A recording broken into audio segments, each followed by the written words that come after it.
Anytime you do something that makes your brain or your body evolve, it will involve discomfort. But suffering comes when you resist the discomfort. When I test my brain on the neuroscience stuff from my neuroscience company, I have the response time in my brain of a 20-year-old, and it linearly goes up with age. And part of Superhuman, the anti-aging thing. No, I've got the data. It shows I have a 20-year-old's brain, and it's awesome because I can keep up. Otherwise, I wouldn't. That's incredible. I can't wait to test that out. I'd love to see how old my brain is. Whose brain has fascinated you the most that you've tested? Whose brain is... Well, I mean, a lot of times there's confidentiality. This is 40 years of Zen. It doesn't have to tell me who it is. Got it. Yeah, don't tell me who it is. Okay, so this is a Neuroscience Institute 5-day intensive program in Seattle, custom hardware, software, all this clinical grade stuff to see what's going on in there, and then to performance tune it like a race car for your brain. And I mean, we've had some of the spiritual leaders from South America come through. One of the guys really fascinating. Actually, he's public about this. Dr. Barry Morguelan. He's one of 12 living grandmasters of Lao Tzu's oral heritage. Wow. And he's spoken at the Bulletproof Conference, and just a good friend, been on the show a couple times.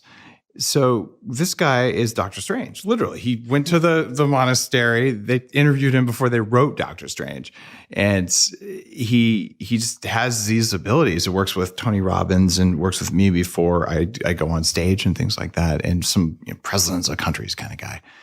So you look at his brainwaves, and you're like, this is not a normal human being.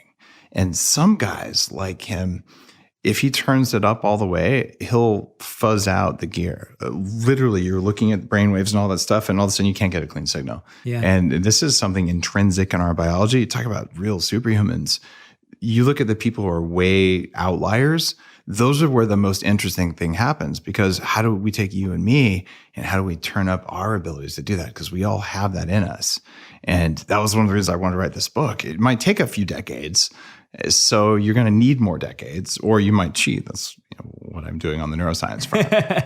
I love that. Yeah, no, I'm excited to share because when my books come out, I've got a ton of research on the minds of monks. So I know we have a lot of similarities there, and I'm fascinated by how monks' meditations can switch, like you're saying, on and off like a switch, just from compassion to empathy to focus to discipline without even a second of warm-up. And we've been studying this for 30, 40 years, but traditional neuroscience is all about seizures and surgery and things like that. But now in the neurofeedback category, we know what's a carrier wave. We know what's happening down at delta. We know what's happening at alpha in a meditator versus a monk. And the reason that my program is 40 years of Zen is it's meant to replace 40 years of daily practice of meditation, because hurry, meditate faster. There's nothing wrong with that. That's incredible. And have you how have you seen the results compare? It's ridiculous. What you end up with, if you were to spend all that time studying, and I've been to Tibet to learn meditation from the masters. In fact, I first had yak butter tea, which was the inspiration for Bulletproof Coffee, in Tibet when I was there to learn meditation. And I was like, wait, what? This stuff is more powerful. Something just happened with this weird mixing tea or mixing butter and things. But you look at what happens there is, well, you learn, there's 7 layers of hell and all this wisdom. And depending on whether you're looking at a Hindu perspective or a Buddhist perspective, or, there's other traditional Chinese things, or there's European. So there's all these lineages and heritage and shamanic training and all these things. And I've had a chance to learn some of those, but there's wisdom. And then there's the felt state. Mm-hmm. And what you can do is you can achieve the felt state using the tools of breathing, tools of meditation, tools of neurofeedback. And you can be there, but without at least some guidance, you might not know where you are. You just know it feels really different, and you can kind of blow your mind open. Yeah, absolutely. Yeah, and I've noticed that. I think for a lot of people who come from non-spiritual traditions or backgrounds, a lot of this is great at also just giving them a window into the fact that this exists and is possible. And I think the felt state is a much more tangible experience for them to believe that it's not just some elusive thing, but it's real. Yeah. I didn't believe any of this. I'm a computer science, computer hacker, weighed 300 pounds, come up from a family of engineers. And anyone who would believe this is clearly stupid. That's how I was raised. Yeah. And when you feel something, whoa, there's a signal in here that might be useful. And you realize it's actually not just useful, it's hackable. And you can choose the felt state, and you can use that to sense the world around you and to connect with people and things. It was a pretty big awakening for me, but it's part of the path. And what I discovered, and the reason I went down the bulletproof path at the same time doing the 40 years of Zen, if you want to do personal development, you want to meditate, you want to improve your brain, doing it on French fries doesn't work. You have to get your biology in order, because if your cells don't make energy, it's subcellular components that drive most of your felt state. And if they're running at half power, how are you going to have enough energy to wake up, have whatever you have in the morning, take care of yourself, take care of your family, your community. Oh, and had time and energy left over to do the deep personal work to let go of a childhood thing or reach a new state of performance. No, you were too tired because your cells didn't work. So eat right and then do the meditative practice, and you'll get more results in less time. And you went through that experience too, right? Because you were 300 pounds. I was 300 pounds. Yeah, exactly. Yeah. Tell us about that journey, just before we dive into all of this incredible insight. Tell us about that journey and transition of when you came to the point where you were like, there is more out there, but even before that, what I'm doing to my biology isn't good for me. Well, it's really weird. Anyone who's fat will tell you at some level they know they're fat because we have a mirror. You don't need a scale. My pants keep getting tight. What do I do here? And then you say, well, I'm going to try to do something. And trying to do something is already presupposing failure. I call it a weasel word in my books. Mm-hmm. And what you end up with is you say, all right, I'm going to do what's supposed to work. And anyone who's ever read anything says, oh, we must be meat robots. Therefore, it's calories in, calories out. So I did that. I worked out for an hour and a half a day, 6 days a week for 18 months. Was that hard at that time? Of course it was hard. And although exercise is addictive when you do it like that, you get the endorphins, you get a rush from it. So it's hard to stop exercising. And I know people who are addicted. Like, I can't do anything today. I got to go exercise. That's not a healthy state, right? That means you're stuck with the endorphins, the runner's high or whatever. And for me, I went on a low-fat, low-calorie diet. And at the end of this, I still weighed 300 pounds. I could max out the machines. It wasn't 300 pounds of muscle. I was covered in flab. I still was a 46-inch waist. I'm a 33-inch waist right now. And I looked around and said, maybe it's because I'm eating too much lettuce. That was my math. Right? It's because I'm not trying hard enough. Else, yeah. And seriously, all my friends are eating double Western bacon cheeseburgers, and I'm eating this salad with no chicken and no dressing. And I'm hungry, just so hungry. And I'm just putting all my willpower into this. And I don't care if I'm sick. I don't care if I have final exams. I'm going to go to the gym. And just the sense of failure, but it became a self-worth problem. And then I said, one day, I'm actually doing all this and I'm not getting the results. It must be what I'm doing doesn't work. And then you start digging in the research, and I started trying all the different variations on diets and went really deep on the corners of the internet. And this is back in the late 90s. So people didn't even use the internet for this kind of stuff, but I'd find weird researchers and I would just test it all because I was computer science. I'm building the internet as we know it. I'm pretty sure that I'd be able to just hack this dumb meat body. And the idea of hacking is that you can take control of a system, you can manipulate it without understanding what's inside. You test inputs and outputs. So, all right, that actually works really well in biology, but it's not what medicine does. It's a different thing. It's what bodybuilders do. It's what the anti-aging community does. It's what Navy SEALs do. And heck, it's what people who own racehorses do to their racehorses. So how do we apply that to ourselves? And I said, all right, I'm going to get over this childhood. I've had arthritis in my knees since I was 14. And I found out later when I reverse engineered it all, I lived in a house that had toxic mold and I poisoned the mitochondria in my body. So I repaired that damage and I said, wait, there's always new levels, things I can do where I didn't think I'd look the way I look. I'd feel the way I feel. I'd be able to do what I do. And I can, and I'm continuously getting powerful and younger and faster. My brain works better. I just mentioned about ping pong. To see the actual data and to see the scan, I have 87th percentile hippocampal volume, the hippocampus in the brain.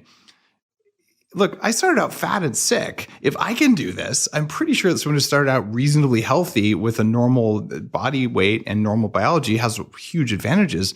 But everyone listening to this right now, you're thinking, okay, how I feel now, how I've always felt, that's pretty much normal. But you're totally wrong.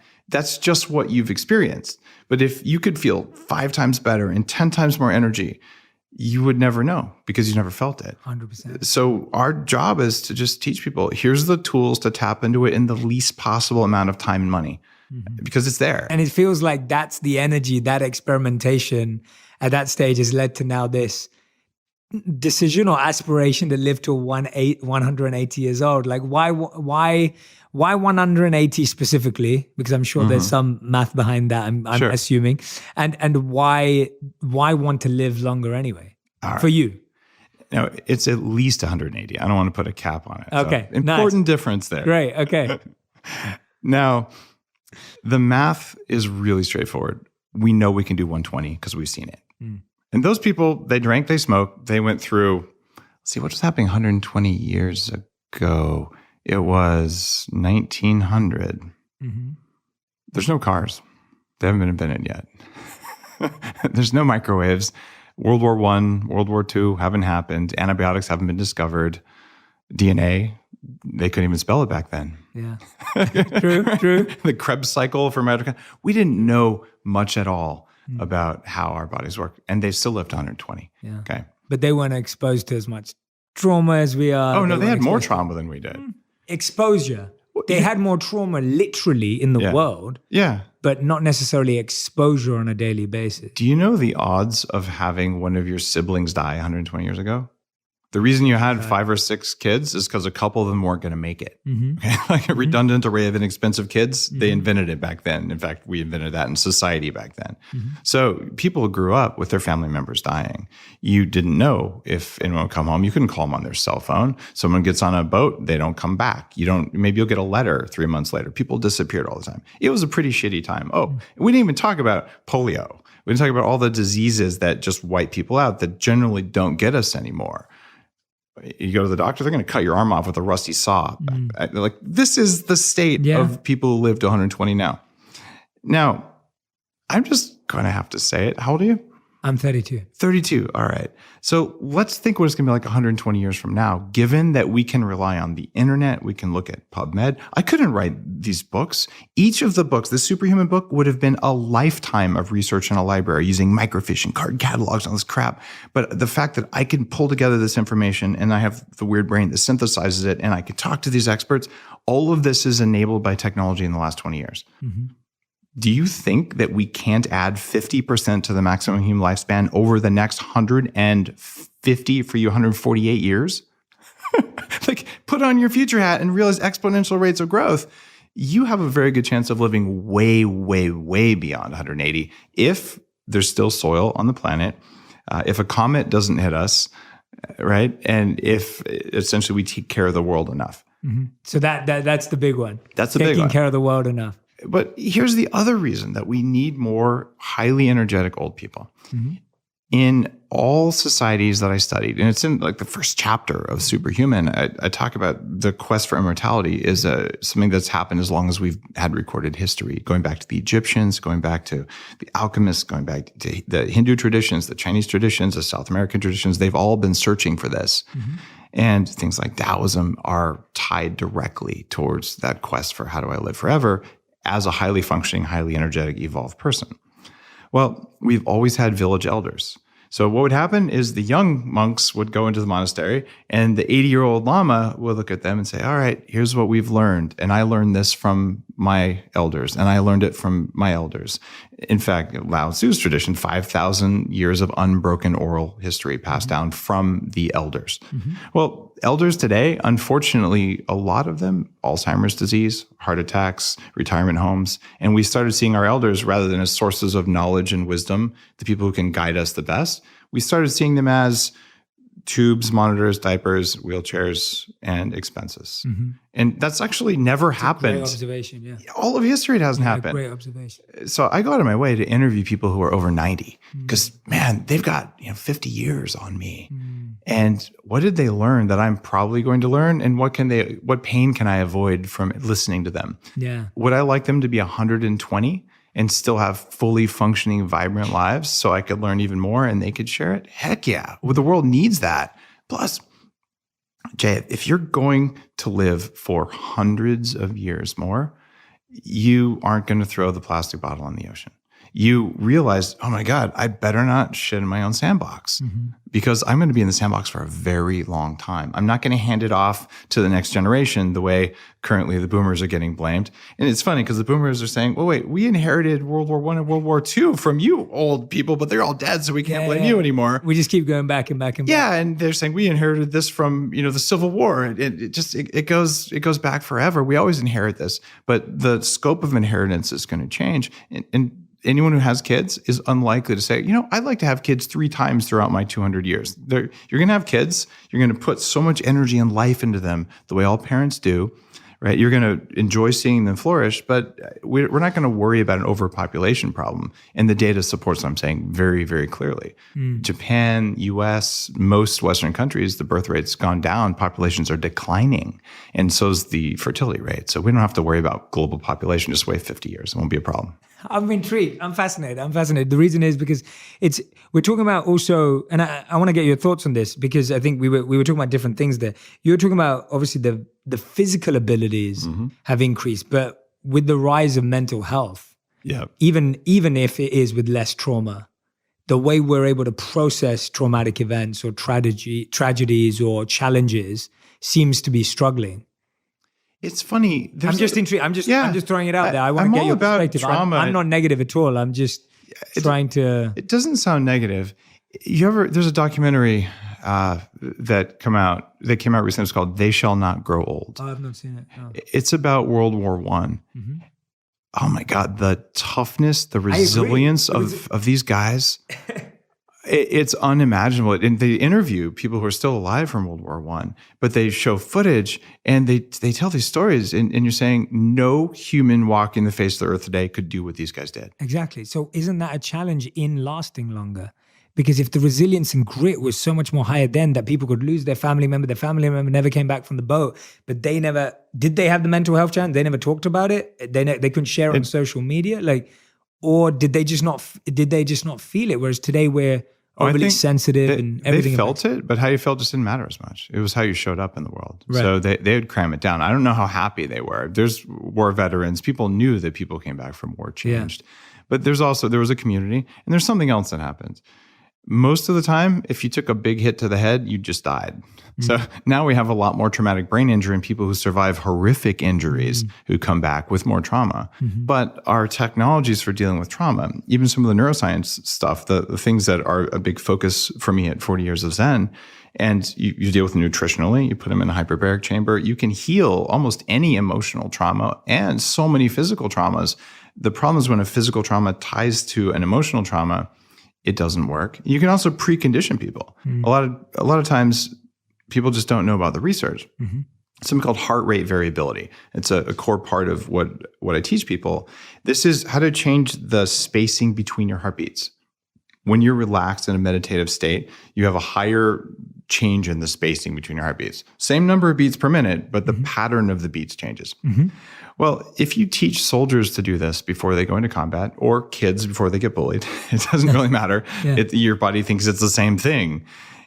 You actually don't walk away from that with PTSD. Yes. You can precondition for it. So what we can do is we can teach resilience. 100%. And I wasn't necessarily highly resilient, but I am now. And this is just missing from our curriculum. Correct. It is a neuroscience state. You can define it, you can measure it, you can quantify it. And then you can put a moral judgment on it. Yes. There shouldn't be a moral judgment. Yeah. No, go. You used to be able to, you go to church and, you've been bad, right? Or whatever the pattern of your church was. But people now are abandoning religion. Religion provided some of that, the prayer before your meal. You don't have to pray to a specific deity that someone told you had to, but you can provide a sense of gratitude, which is the real nugget there.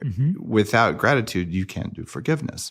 Without gratitude, you stay in fight or flight. So you can program these things in, but what does gratitude actually look like in the brain and in the heart? You can measure those, and you can look. I can sit here across from you if you're wired up, and I can say, you're actually not feeling grateful. You said you were grateful, and you lied to yourself, and hold you accountable to that. That's amazing, yeah, right? I love that too. Yeah, I love that too. And I hope that one day we can all have that next to us so we know we're not lying to ourselves.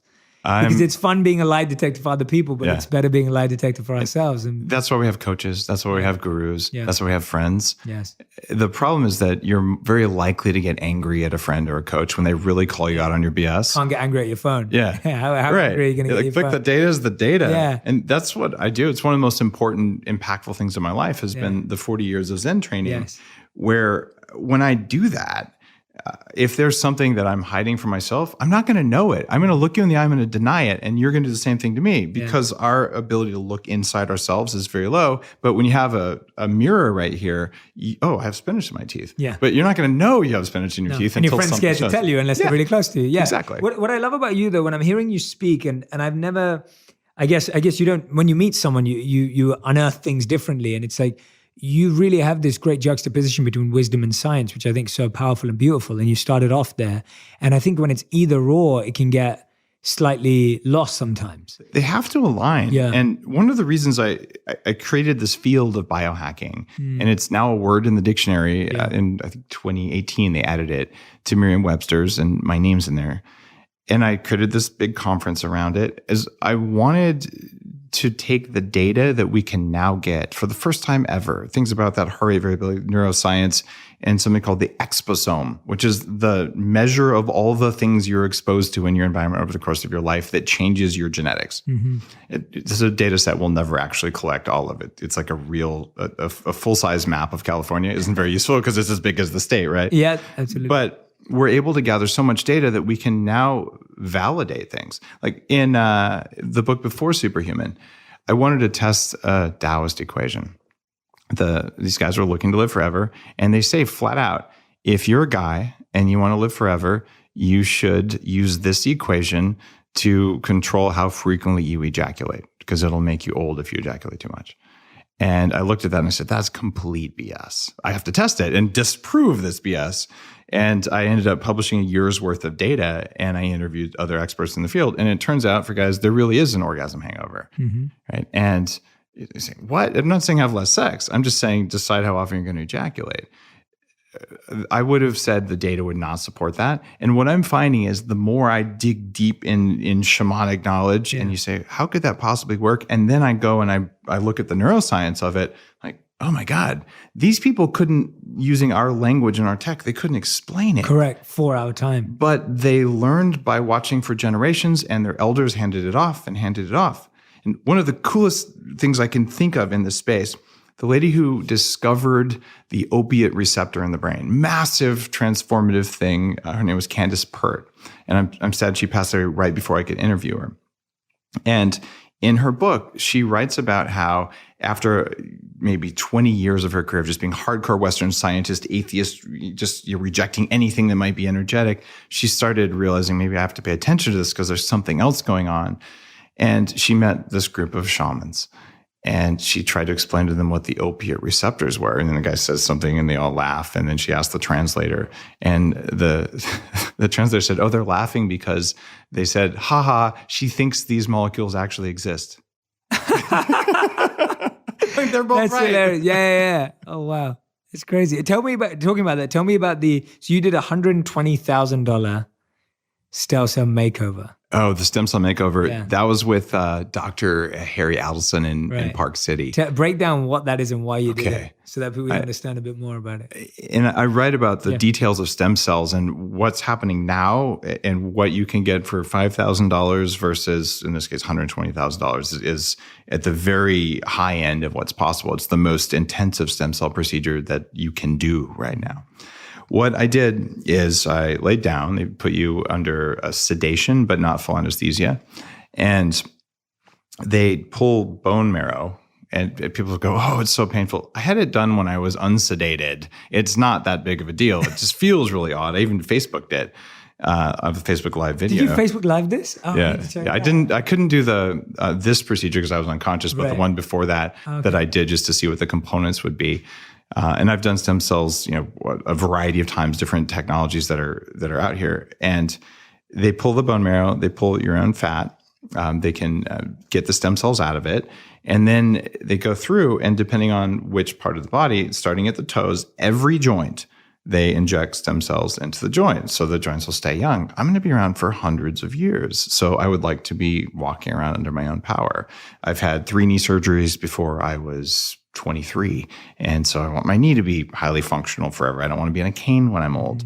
And then Johns Hopkins neurosurgeon who's been on my show, Marcella, she flies out for it and she threads a cannula inside the spine. So they drip my own stem cells inside my spine and they are attracted to areas that are inflamed and they turn off inflammation and turn on growth. Wow. So they inject every vertebra. They do the face, hair, male reproductive organs. And I Facebook Live that when they did it another time too. That was funny without showing anything you can't unsee. And you wake up 4 hours later, it's sort of going, what just happened? But the regrowth and the rejuvenation happens 6-9 months later as the tissues themselves turn over and you get younger. That's at the very cutting edge. But if you just have a lot of knee pain or an injury that won't heal, I did all that stuff 3 years ago with stem cells. I had this thing in my right shoulder. It's gone. All these things throughout my body that you accumulate over time. When we're young, I'll go mountain biking. Sure. I'll play soccer. And even though there's a piece of bone fragment sticking out my thigh, just one more. Absolutely. Yeah. And you pay for it later and then you can reverse it. And that's what I did. That's incredible. And what level of, when I'm hearing that someone who's not had any of those processes, and I'm speaking on behalf of most of the audience, I guess, who've not done that, what level of risk are you comfortable with? Or have you researched this to so much of a depth that actually when you do this, you're like, I'm not experimenting at all because there's very little risk. Like, what level of risk do you feel comfortable with? I talk about return on investment as the primary lens I look for anything I do. There's how much energy do I put into doing something? And then there's how much time, and then there's how much money do I put into it, and then what's the return I'm looking for? And dying is the return I'm not looking for. The problem is that if you just do what you're doing now, your risk is probably 80% that one of the 4 killers from Superhuman are going to get you. It's cardiovascular disease, cancer, Alzheimer's disease, or type 2 diabetes. So you pretty much have an 80% chance of doing those. Yeah.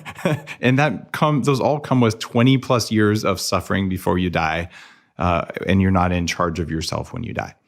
So those are crappy odds. Absolutely. The worst odds ever. So how willing are you to take a few risks to avoid that?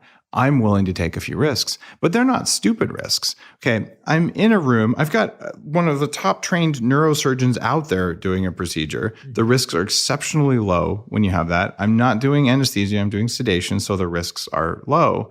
And the returns are more energy now, more energy for the decades, more time I'm going to live. And as I age, I will age differently than baseline human models. And that is very precious. And if there's a risk of 1 in 50,000 of something really bad happening, 1 in 50,000, maybe it's 1 in 10,000. I don't know. But I will tell you that if you're popping Advil right now, you're facing those same kind of risks. Like we're all facing risks all the time we don't know about because we never hit. Totally. In fact, I got to go back to that bowl of French fries. It causes more inflammation in your body than smoking a cigarette for a longer period of time. You probably ought to not do either one of those. But most people listening to this, I'm talking to you, the French fries taste good. I'll eat them, right? Have you done the risk analysis on that behavior? No, because it's normal. And can we talk about cancer and alcohol? Let's do it. Yeah.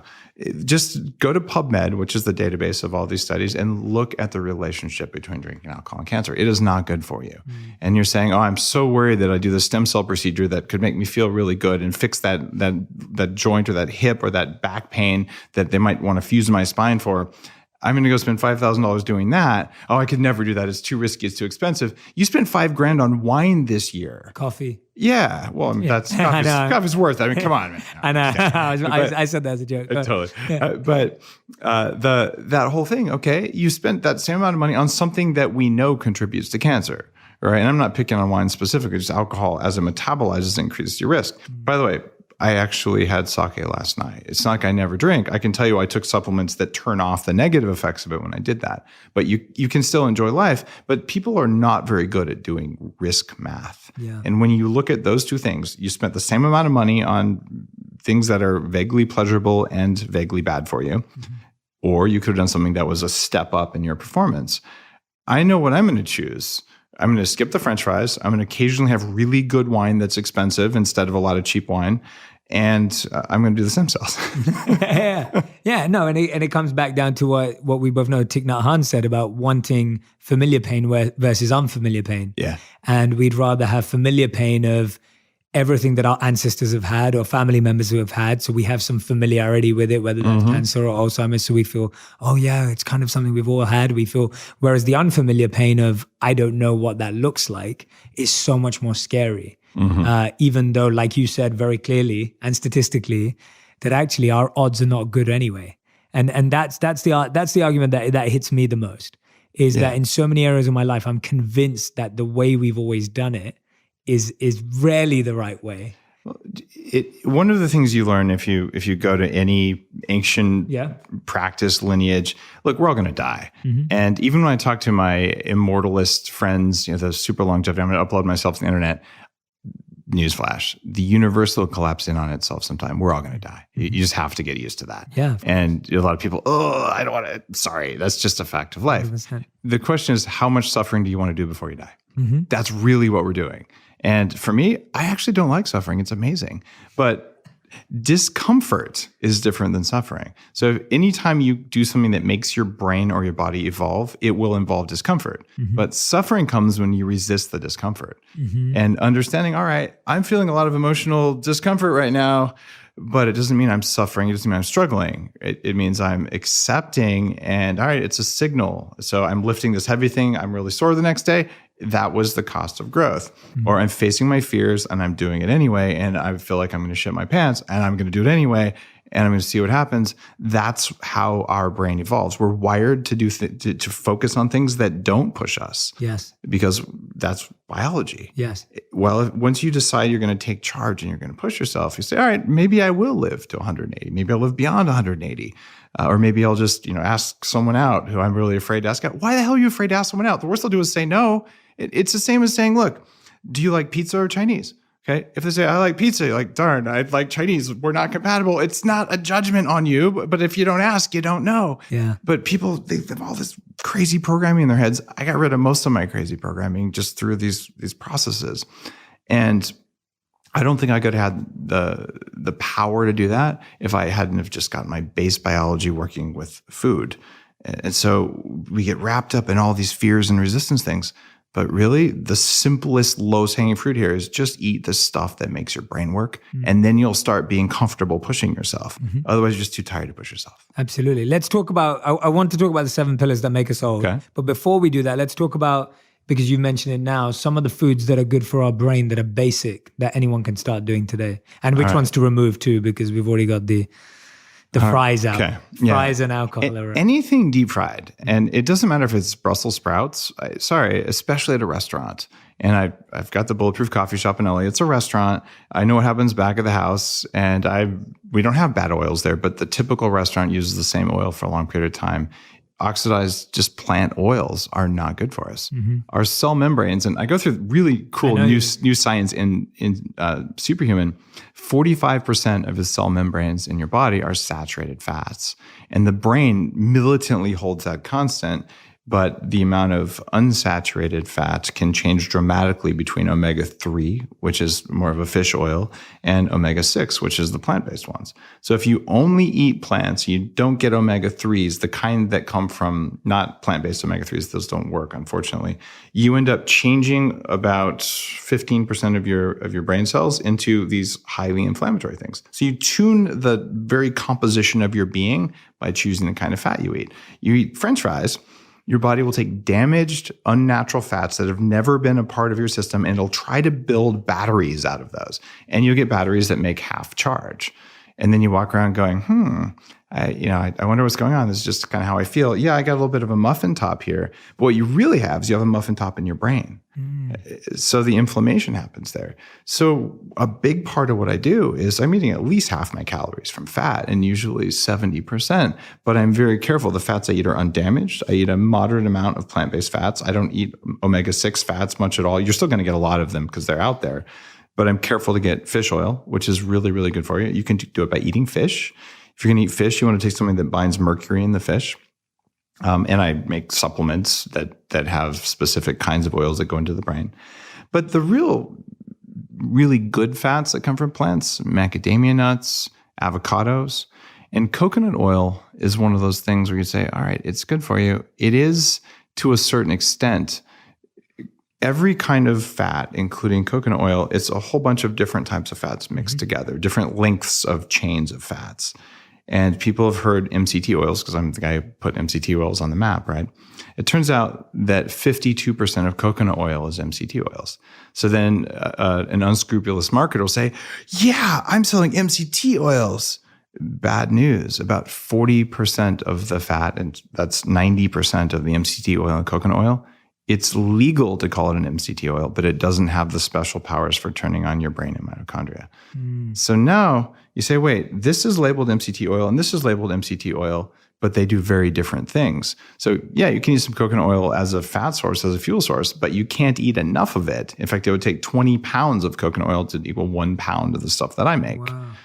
And so it's Everclear versus weak beer, as an analogy, right? Yeah. So it's important to say eat some coconut oil, but a huge amount of saturated fat, like from coconut oil, if your gut bacteria is broken, will bring toxins from your gut into your brain, into your body. So then, okay, what else do I eat? It turns out the template for this is called the Bulletproof Diet. It is a plate covered in vegetables. And it's really important. It's not covered in grains. It's not covered in legumes. It's not covered in potatoes. It's covered in vegetables. Okay, green stuff. And it's probably not covered in kale either. All right, kale has a whole bunch of anti-nutrients in it. And I read about thallium, a toxic metal that accumulates better in kale than any other plant we've ever found. So we're talking broccoli, cauliflower, celery, fennel, carrots, stuff like that. And then you cover it in fat, guacamole, grass-fed butter, things like that. So nuts, olives, olive oil. And when I say cover it, you don't have to go liberally. It's not a little bit of sauce. No, you want to soak it in that fat. And then a moderate amount of grass-fed or wild-caught protein. Most people eat way too much protein from animals. And I'm talking 2, maybe 4 ounces. And the anti-aging numbers, it turns out you want to eat less meat than you think you want to eat. But if you go to zero meat, I know you're plant-based, but what you end up finding is that people today, and most people listening to your show, they say they care, but they don't really care about where the animal they eat came from. So we are supporting the death of the planet by eating industrially raised feedlot animals. I do not eat those. I never eat those. They will make you old, they'll make you fat, and they'll make you sick. They'll destroy your gut bacteria. And along the way, they're destroying the very soil of our planet.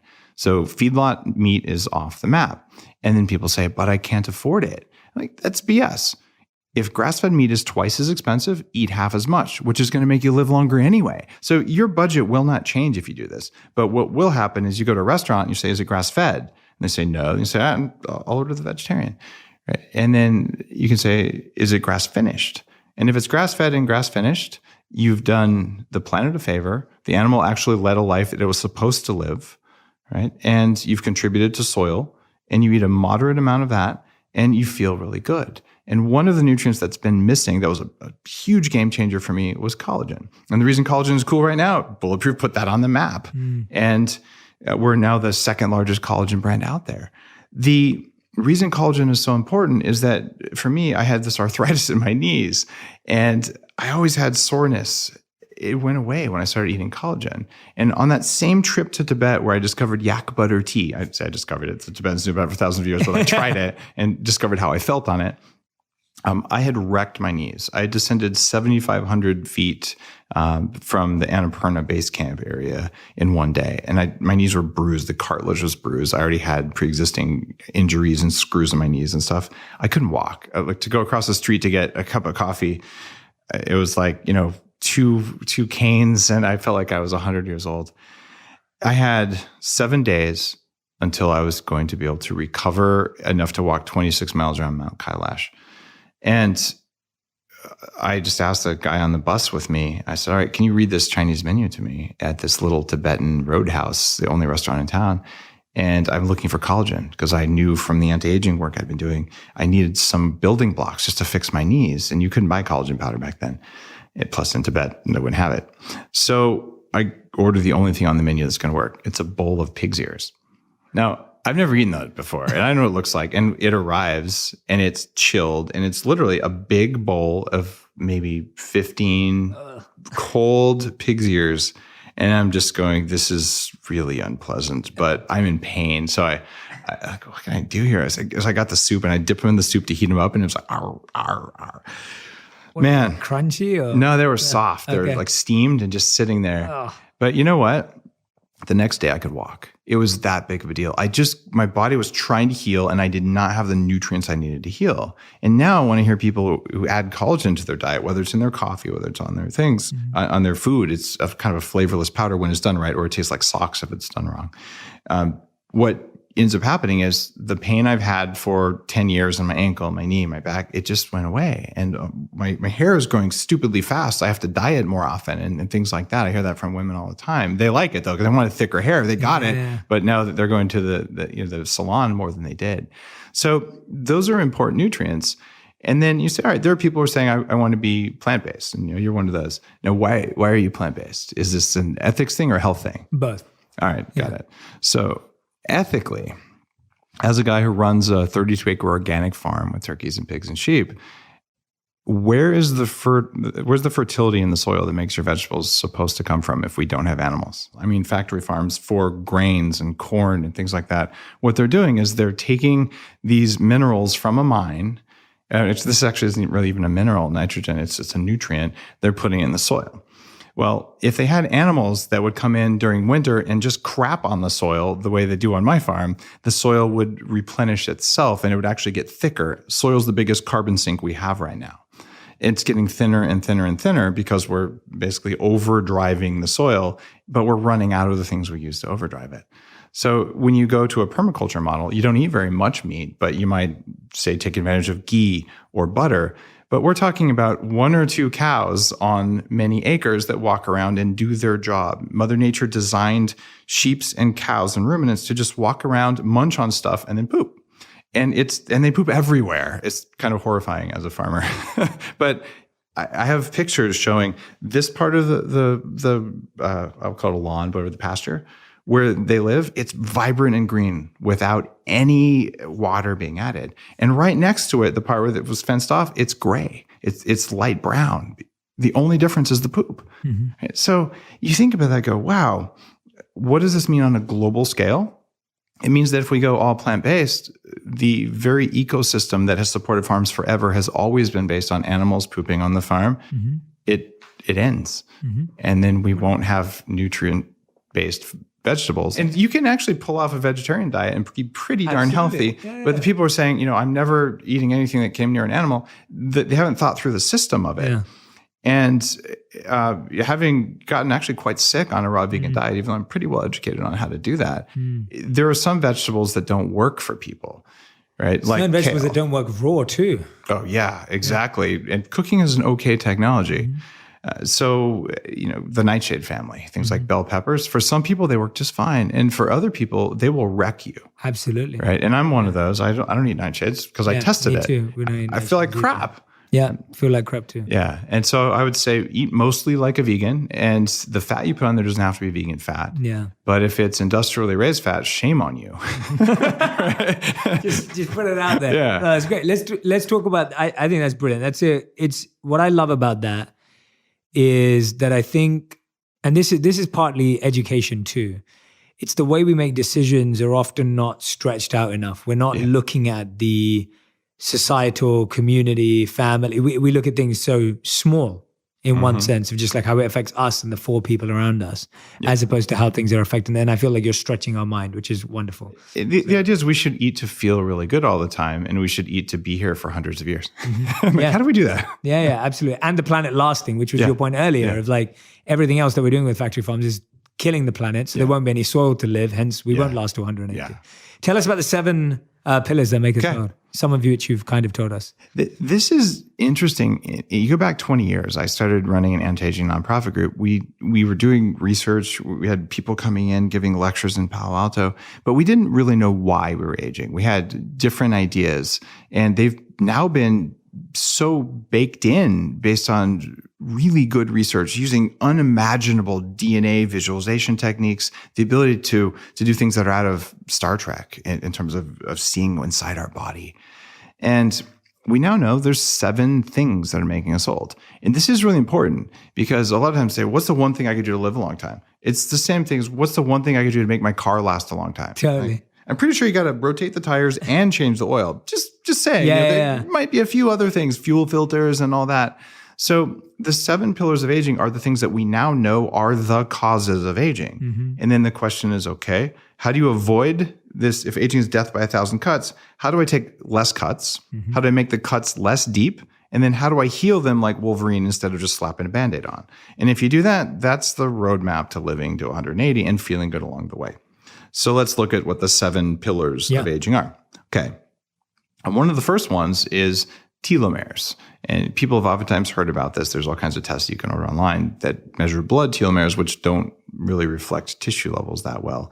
But what we do know is every time a cell divides, it basically takes one off a little string of counters. And eventually you reach what's called the Hayflick limit. A cell can't divide any more times because its little counter got cut down. Well, all you got to do is find the enzyme telomerase that lets you lengthen that.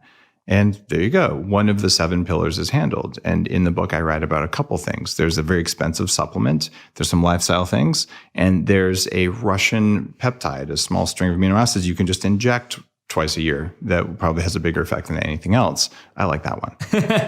It's cheaper and it's faster. Now, there's also something called zombie cells. And this is just becoming an early trend in anti-aging, although the researchers looking at these, what? The technical term is senescent cells. And these are cells that don't die, but they stop working. So they sort of sit there and they make free radicals and they don't do anything. And as you age, you get more and more of these over time. So if you can do something like fasting or these drugs, one called rapamycin, that's really coming out from research. And there's a few other compounds being tested. There's another compound from seaweed or strawberries that I write about in the book that'll tell your body to kill the zombie cells. Get rid of them. And guess what's going to grow to replace them? Young cells. Who would have thought? There's extracellular stiffening, which is outside of the cells. It comes cellular straitjackets in the book. Okay, what's causing that? Well, we've all heard of beta amyloid plaque as the cause of Alzheimer's. It's a symptom, not a cause. But throughout your body, when there's inflammation, let's go back to eating industrial meat. Let's go back to eating the wrong vegetables. Let's go back to eating sugar and fried stuff. These things that cause systemic inflammation cause almost cellular level calluses or scarring. And as that builds up over the course of decades, you end up with cells that can't move the way they're supposed to. So you got to remove the stiffening. And there's a set of techniques to do that in the book. And then we look at what happens when stuff builds up inside the cells. Imagine that inside every cell, there's an incinerator. And its job is to burn garbage. Well, what happens if you have an incinerator and you aren't allowed to pull any ashes out? So you need to burn super clean. And then one day you just decide to stick a bunch of glass and metal in there. It won't burn. So the incinerator shuts down. Well, this happens inside the cells all the time. And so what if you ate less of the things and did less of the things that clogged up your incinerators? And what if there's a way to get rid of the cells with broken incinerators? There are ways to do that. There's also extracellular garbage. So instead of inside the cell, there's junk outside the cell that builds up over time. And one of the things I just did is I just did a dialysis last week where they pull my blood out, run it through a special filter that gets rid of extracellular garbage, and then put my blood back in after it's clean. This is different than kidney dialysis. It's similar technology, but the filtration is entirely different. It's an anti-aging technique that's just coming online. I did that up with Dr. Matt Cook, who's been on my show a few times. And So I'm getting rid of this junk. That's a pretty extreme procedure. There's other things you can do, like change how what you eat is cooked. If you're eating burned, industrially raised meat, like you're so doing it wrong. Even burned veggie. Thank you. Yeah, these blackened Brussels sprouts, stop already. You want to cook stuff with water. You want to steam it. You grill it gently if you're going to grill it. And you'll find a difference in how you age, your cancer risk, how you feel, even how you look the next day. And so cooking matters, as well as the quality of what you throw on the grill, and the composition really matters. And the science, though, is that it's causing this thing to happen. There's nuclear DNA mutations. Okay. And the big one, the one that's funny because I wrote a whole book, my New York Times bestseller, sandwiched between Homo Deus and Sapiens, that book, is on mitochondria. And that was the one I was missing. So mitochondrial DNA mutation. The power plants in your cells, these things that sense the environment around you, make energy, make hormones, change how your brain thinks. These things mutate over time. And after I wrote Superhuman, a new study came out that said, when mitochondrial function declines, that they are the things that power the repair of your nuclear DNA. So you have cells that are the building map, the roadmap, the plans for all of the hardware in your body. That's your nuclear DNA. And then you have the power plants and the wiring for it all. That's your mitochondrial DNA. And these things need to come together. It turns out when your mitochondrial DNA gets mutated over time, it mutates easily, it's no longer able to read and build cells properly based on this blueprint. And it's no longer able to repair the blueprint. So this is a major cause of aging. And the book before Superhuman, called Headstrong, I wrote about how 48% of people under age 40 have early onset energy decline, this mitochondrial decline, quantifiably measured. And everyone over age 40 doesn't make energy as well as a young person unless they hack it. Wow. And so one of the big things that you do in Superhuman when you're following the plan there is you say, how do I make energy like a young person? Yes. And when you do that, you get the response time in your brain of a young person, and you get better skin, and your cardiac function improves, and you don't get Alzheimer's disease, and you don't get diabetes, and you don't get cancer. And all those risks are actually associated with mitochondria. But it's only one of the 7 pillars. So you could say, I have the best mitochondrial function ever, and my cells are in straitjackets, and I have lots of senescent cells. You're still not going to like what happens. That's why you manage your risk on all these. And everything in this book, all 7 of those things, here's what you do that's free. Here's what you do that's $50, the supplement level thing. That's what I love. Here's what the crazy billionaires are doing. And I went out of my way to do all the crazy stuff, even if I didn't really need it, as much as I could, so that I could write about it and talk to the experts while they were probably injecting me with whatever, and get the knowledge, but also share the experience of it. And what makes me really happy is right now, people are fortunate enough to go see Dr. Harry and do the $120,000 whole body 6-hand stem cell makeover. He's got one that doesn't do the brain stuff that's more affordable. And, I can tell you, if you wait 5 or 10 years, I'm pretty sure that the costs are going to come down. Yeah. But right now, for the cost to come down, it takes the very cutting edge people. And people get really pissed, like, this is just for old rich people. Look, here's the deal. Cell phones, when they first came out 30 years ago, when you were 2 years old, okay, you probably don't remember this because you were 2, but you'd see the Mercedes 300, the entire trunk was the cell phone transmitter. And this guy had this big old brick on his head, and he's driving down the freeway in LA talking on the phone, and all the other people in the cars, who does that asshole think he is? Oh my God, these stupid rich people on their cell phones. Okay, these are the same people, playing Tetris on their phone or whatever. Yeah. But what happened is demand comes first. Everything is stupidly expensive because it's the cutting edge of innovation. The fastest computers. Like when I was 8 years old, I had a computer that cost $5,000. It was a hand-me-down from my dad because he worked in the industry. It was before Windows was invented, before DOS was invented. And no one had that when they were 8, but I just was like, I didn't even know what I had. This weird little green blinky thing. Yeah. Right. But now we all have that. And these anti-aging technologies over the course of the next 10 years, 20 years, will come down in cost dramatically because they're being funded by people who are willing to basically spend everything they have to get another couple of years of quality life. Absolutely. And all of us at a certain point in our life, no matter how much or how little we have, if you're facing death, you can say, you know what? I'm willing to make that bargain. And what I want is I want for everyone listening to the show to benefit from when a few wealthy people do that right now. And it is good for the world. It's good for everyone. And the costs will drop just like computer processors drop. Yeah. Right. Well, I am happy that, and I appreciate the fact that you do go into lifestyle changes here too. It's free. It's yeah, exactly. That's what I mean. Yeah. And I think that's really, really important. Yeah. I like both because I think it is so important. Like what you're saying, it's when it's wisdom and science, it's lifestyle and it's these stem cell changes, right? It's both levels because it's all levels of change.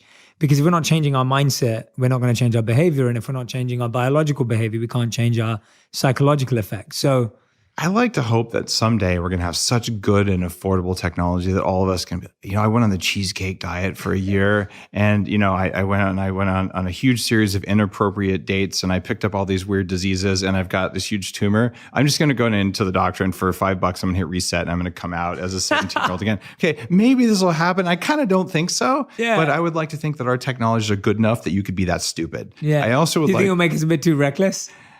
There is data that shows that we adjust our risk. So when seatbelts came out, people started driving faster. Yes, exactly. That's what I mean. Yeah. But you know what? It's okay that there's risk in life. Who wants to live in a risk-free world? Risk, not reckless. Yeah. So what I think will happen though is when you realize, you know what? If I make a mistake like that, I can recover from it. I'm more likely to do something. But how good of a world is that? You mean I could possibly do something that's more fun, more exciting, more risky, or more worthy? Right. And if I come near dying, I know I'm going to be okay. That's profound versus right now, I'm too afraid because I might die. I want to create that world without fear, but a world that still has risk. Yeah. Right? And I get that's that, necessary. Yeah. And I vibe with that. The part where I always, and I guess this is always a small percentage of people, but it's the part that it's like, how much can you risk without hurting anyone else? Yeah. I think that's where pain to me is interesting because it's like, I'm like that. I'm like, I want to, live to extremes and limits and test the barriers, but never at the cost of hurting other people. And I wonder whether when you can reset, there's that risk of like, oh, well, they can reset too, and we all know that people, just as people age differently, they also age emotionally differently. They also deal with trauma differently. They also deal with tragedy differently. So it's funny. People over 50 surprisingly show more happiness. And I've studied happiness, given big lectures on it and wrote about it in Game Changers. They actually show they've actually had enough time to deal with their shit. Yeah. Right. And this is the horrible tragedy of being human. If you have children before you're 25, especially as a woman, your lifelong risk of every kind of cancer goes down. Your health will improve. Your odds of living longer go up. It's actually really good for you. The problem is that for 25-year-olds to have kids, you haven't had enough time to build up a financial base, and you also haven't had enough time to deal with your emotional shit. So now you're going to have kids, and you probably won't be a great parent because you haven't had a chance to do your own work. Yeah. Right? You're still finishing separating from all the programming from your parents and all. So you're saying, all right, I'm going to wait till I'm in my 30s and I have a financial base. But now having kids is harder on my body, right? It's harder on the family. So it's like you're damned if you do, damned if you don't. And it's one of the reasons that the birth rate is going down. People are saying, I'm going to choose just not to do it. I'm going to choose to wait a long time. And sometimes they wait too long. But part of it is what you just talked about there. Absolutely. Is there anything I haven't asked you today that you're like, David, you're like, Jay, I really want your audience to know this, or I really wanted to talk about this, whether it's, it could be anything. I mean, there's so many other places we could go with this, but I just want to give you the one of the things we haven't talked about a lot is cognitive enhancement. Okay. This is something I've done for 20 plus years, nootropics. The reason modafinil is kind of cool, you look back 10 years, I went on Nightline. I was the only guy who would do it without a bag on my head. I went to Wharton. I was on modafinil the whole time. It was the only way I could even get my MBA and still work full time and all that. And it's one of many things like that. I just want to say it is well within our current technology to increase your IQ and increase your mental performance across all kinds of measures. There's natural plant-based compounds and animal-based compounds you can use that will help you. And I write about this stuff on my blog, daveasprey.com. There's pharmaceuticals that are proven to work, and every month or so you'll see some big article saying, experts say these can't work. Like, experts who didn't read the goddamn research, because I put it in my book, and there's 5 studies that show that you can type 15% faster on this stuff. Like, if it doesn't work, how can this be possible, right?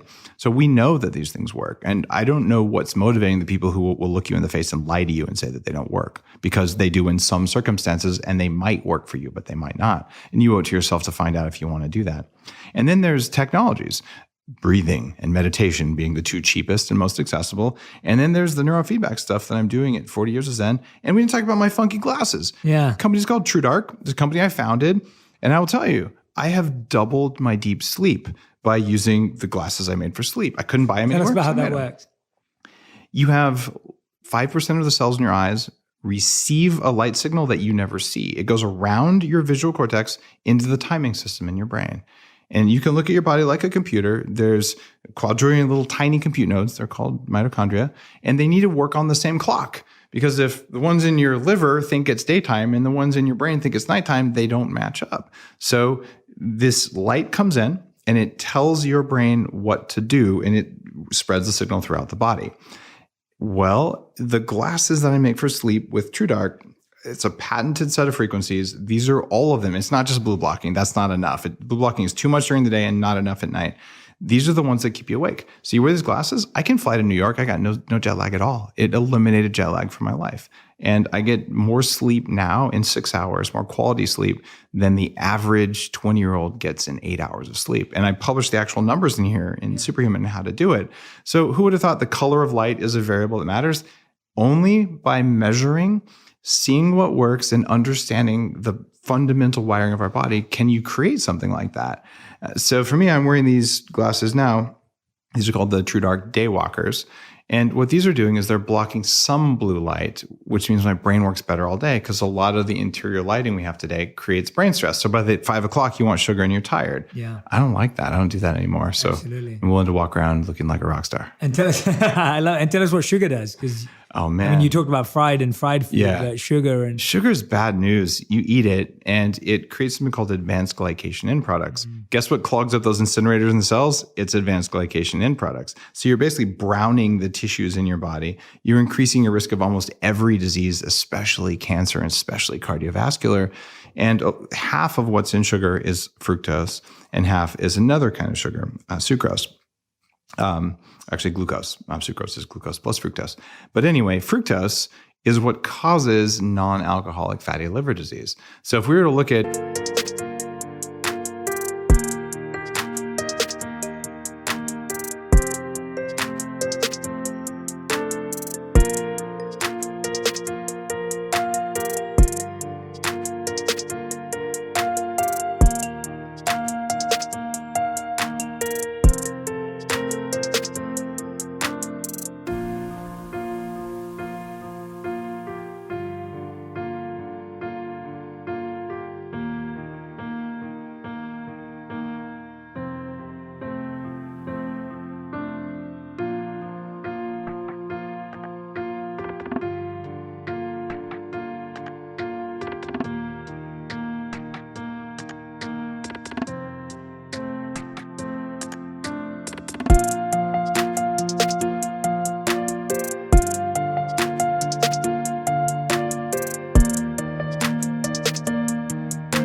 everyone's liver in the room right now, there's a pretty good chance that there's some fatty liver going on. Mm-hmm. And if you're on an exclusively plant-based diet that doesn't have any saturated fat from animals, your risk actually goes up a little bit. But so you look at non-alcoholic fatty liver disease, it's caused by sugar. Mm-hmm. So if you don't eat sugar, it doesn't work. And what's interesting, you see this little weird puck shape on my arm right here? Yeah. I have a continuous glucose monitor on right now. Okay. So if I sleep I won't that much. And we'll see if my shirt's loose enough. It is.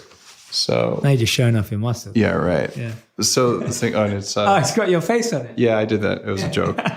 So it didn't have to have my face on it. But this comes on every 14 days. I put it on the other arm. And you can wave your phone or a little device over it, and it'll actually tell you what your blood sugar is. Oh, I love that. So and you created this? No, this is just something type 1 diabetics have used these for a while. It's okay. But now I want to know what sugar does to me. So I have this little device, and I can wave it over this and say it's at 5.2. That's Canadian or European units. So it's around 100. Okay. And it's the middle of the day, and the line's perfectly flat. So I can tell you, I didn't eat something that caused a blood sugar spike. Mm-hmm. The odds are that if after your next meal, if you had one of these on, we did it, you're going to see your blood sugar go up to 140, 150 if it's a typical vegan meal. Now, if you were to say, I'm not a typical vegan, I'm eating a plate of green vegetables and I'm not putting grains on it. I'm not putting a lot of legumes, maybe a little bit, and I'm putting a ton of olives and avocados and seeds and all that Kind stuff. of how we eat, yeah. Good deal. If you're doing that, my wife is the expert, not me. okay, you'll see if it works, because if your blood sugar spikes, bad news, man. It's not working. Cool. So I've been able to tune what is fasting doing and all that. That's so cool. It's data-based, and now I know what does low blood sugar feel like. I don't get it very often, but when I get it, I know why. And I can also show you, if you get crappy sleep, you will have no ability to control your blood sugar. If you have emotional stress in your life, you eat the same food and your blood sugar's all over. It's crazy. Yeah, so that's the latest hack I'm working on. Absolutely. And I love what you just said there, because we know that when we're stressed, we turn to sugars, we turn to carbs, we turn to fats. Like, that's what we do. What do you do when you're stressed? When I'm stressed, mostly I meditate on the blood of my enemies. Sorry. What do you actually do? I'll usually, it depends like the type of stress. It's usually breathing or meditation. Okay, so that's what there's no other. There's some energetic stuff that I've picked it up, done all sorts of interesting training in other countries. There's usually some things I can do there. And there's this amazing thing you can do. It's called, you call a friend. And if that doesn't work, call a therapist. It's pretty remarkable, because then you can talk through someone who really understands the etiology of stress. And you can be that for your friends too. It's just hard to see it. I'm not going to see the big picture sometimes because I'm human, unfortunately. No, kidding. But the problem is that if you don't have someone like that in your life, or your friends are afraid to really tell you, actually, you really are an asshole half the time, but I'm still friends with you. It's really hard to have someone tell you that. It is hard. So a therapist's job is like, actually, you need to own this 100%. You're blaming the other person. You're just being a childish little jerk, and you need to like put your pants on the right way this morning. And then you're going to have to do the introspection. So you got to have someone like that in your life. And so if I'm feeling super stressed and I can't figure out why, that really doesn't happen to me anymore. Yes. But if I'm feeling super stressed and I think I know why, and I can't figure it out with friends, I'll call a therapist, I'll call a psychologist. And I don't have necessarily regular sessions, maybe once a month. And I'll just check in, and then I'll say, I'm having this hard time with this thing. And it's really like, it's causing stress, which is very unusual. I don't experience normal stress like normal people, because I hacked all my stress responses. And then we figure out, all right, it's usually, and this is a key thing, it's a false belief. So you are acting rationally and your feelings make sense if what you believe to be true is true. It's just bad assumptions. And those false assumptions lead us to terrorism. I used to think terrorists were crazy. No. If you believe what they believe, their behavior is rational. Is in line with the their beliefs are wrong. And so if your beliefs are wrong, your emotions will be broken. And that's what a psychologist, a really good one, or a therapist can help you see, is that you assume something wrong, which is why you got in this jam. So let's change your assumptions. And then you say, and then the pain or the stress melts away because you changed the world you live in. Absolutely. I feel like I've been talking to the real life Iron Man. Have you ever been told that? Don't tell anyone. Have you ever been told that? Yeah, people have said that. I mean, I've got my little bionic yeah, I'm wearing the Aura ring. It's cool. And all that. Yeah, it's awesome. I want to feel good all the time. I know. I love. Yeah. I was blessed with feeling like I was old, and literally I had the diseases of aging before I was 30. High risk of stroke and heart attack, pre-diabetes, arthritis, all that crap. I don't want to go back to that. Like I know what it's like. Absolutely. I'm not going to get old the way people expect, because it just sucks too much. Absolutely. So Dave, we end every interview, the final 5, which is a rapid fire question round. 1 word or 1 sentence answers max. Okay. You ready? Yeah. Okay, awesome. So question number 1, what's a lesson you find hard to teach others? How to stop being vegan. It's not hard. It's not hard.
just had to say. Yeah. Tell us something that genuinely is hard. Well, maybe if it is hard. That actually is a really hard lesson. It's hard, yeah. A lesson that it's hard to teach others is that there are layers of abilities and powers and energies that they have that they've never seen. It's just hard to believe. Absolutely. Okay, second question. What's one thing you were once certain of that you recently changed your mind on? I was once certain that the less you could sleep, the better, because sleep is such a big waste of time. Oh, yeah. God, I used to have that one too. I sleep my 8.5 hours a night now. Yeah. Sleep quality, man. I've become a sleep advocate over the past few years as I looked at the data. I still sleep as little as I can, but my sleep is really good. Yeah. So that was a big change. That's a great point. Yeah. Okay. Question number 3. What's something about you that most people don't know that would surprise them? I was once bitten by a vampire bat. Where? In Colorado. They don't even live there, but I woke up when I was a kid with a vampire bat feeding on my neck. You being serious? I'm very Oh, you're being serious. Absolutely. Okay, I didn't believe you. Yeah, no, it's a real species. They hypothesized they came in on bananas. This was pre-internet, but we actually caught the bat and took him to the hospital. Oh, wow. It was just like that big, not very big. Okay. But yeah, it was kind of scary. Woke up in the middle of the night. It was feeding, and I didn't know what it was. And oh my. And I grabbed it, and I thought it was a mouse, and it wasn't. And I'm like, it bit me, and I threw it down, and it never hits the floor. It was really creepy. But yeah, that actually happened. So. Yeah, wow. Yeah. I had a bat experience, but it came and literally I was in India in Pune, and it landed on my face. I was 9 years old, and I literally just pushed it off. Lucky it didn't bite me or anything, but it literally flew and landed on my face. It's creepy. My Batman moment. They carry a lot of diseases too, not just rabies. Yeah. Interesting. Okay. All right. Question number 4. What's something you once valued that you no longer pay attention to?